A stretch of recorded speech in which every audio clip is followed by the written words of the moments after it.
Ken with Valrain. Hey, today I was going to show you how to make your own jerk rig at home.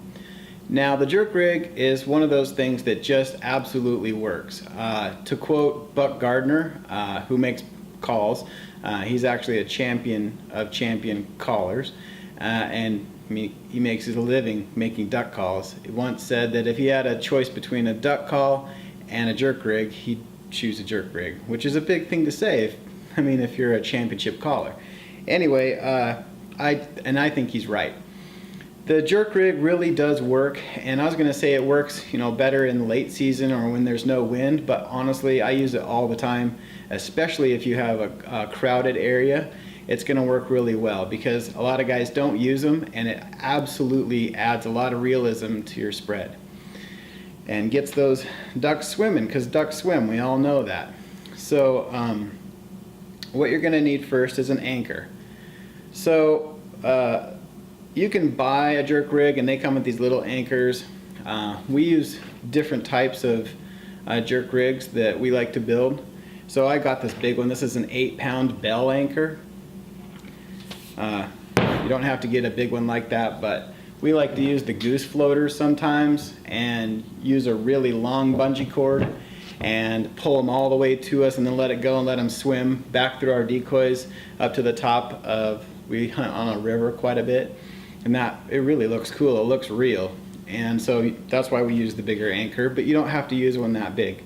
Now if you're walking in and you don't want to carry a big old anchor or any anchor, you can also use this mesh bag. We're going to come out with this very soon, but it's just a heavy-duty mesh bag, and you carry it in and you find yourself an anchor, and then it's just like a waterproof bag.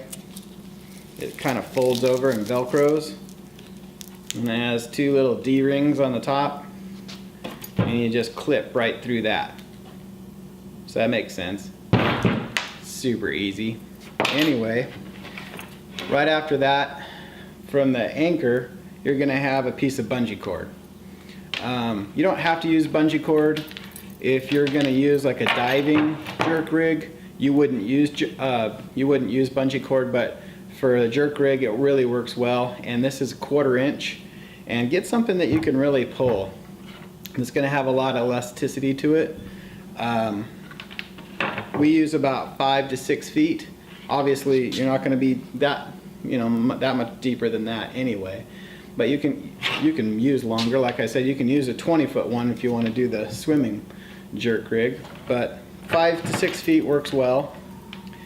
Now I make something like this, something homemade to hold all of the strings so it's not in a huge mess. You don't want to mess when you're in the boat or in your blind bag. You don't have time to screw around with that while you're setting up in the dark anyway. And then clip it to your main line. So this is just decoy line, decoy string. You can get it anywhere. But these clips, you've probably seen them on the Texas rig style decoy anchors. This is a Coast Lock snap swivel. So all these they're deep water fishing snap swivels. So you can get them on Amazon cheap. Like, you don't have to buy decoy snap swivels. You could just buy them on Amazon and save yourself a few bucks. So those Coast Lock snap swivel tied right to the bungee. So that way when you pull on the string, it's going to come back to where the anchor is. Then you just wind it on there and hook your clips. And then I do clips every 3 to 4 feet apart, however you like your decoys set apart. So 2 to 3 feet, sometimes 4 feet. And then you can just hit, well, that one's got a BB in it, but anyway, just clip them right in the front. You can clip them in the back too. You don't always have to have them always in the front.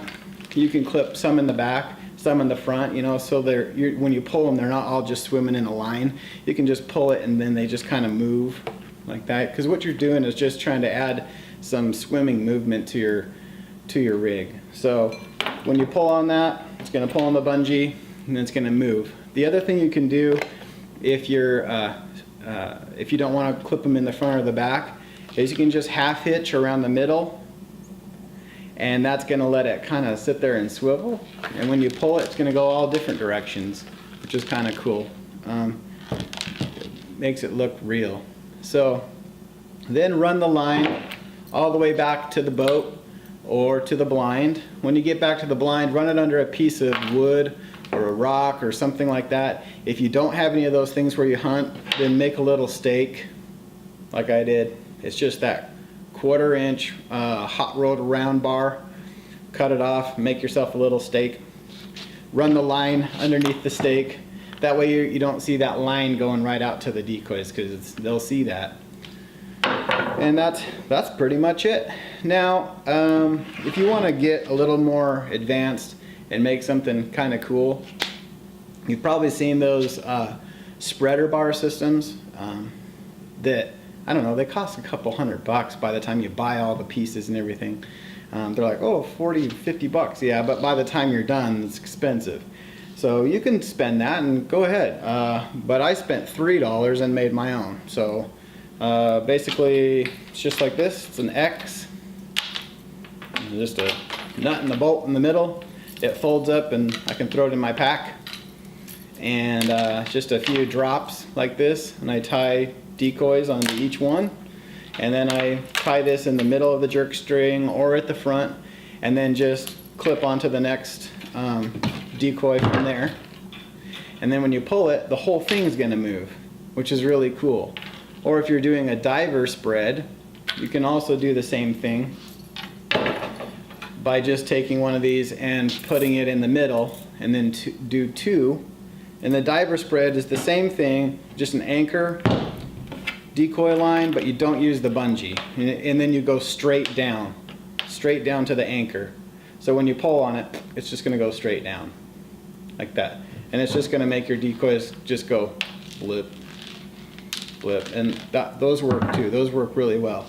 These are just fence stays. They're like for chain link. When you build a chain link fence, you can get them at Home Depot, Lowe's, and they're $1.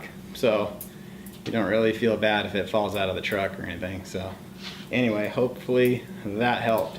Yeah, go build your own, and I'm interested to see you guys, what you guys come up with. I always like building my own stuff, and you can save a few bucks, and maybe we'll even come out with a do-it-yourself kit with one of these bags, because these bags this is a lot better than carrying a weight all the way out to the blind, especially if you're hunting in public land and you gotta walk a ways to get away from everybody. You know, every ounce counts.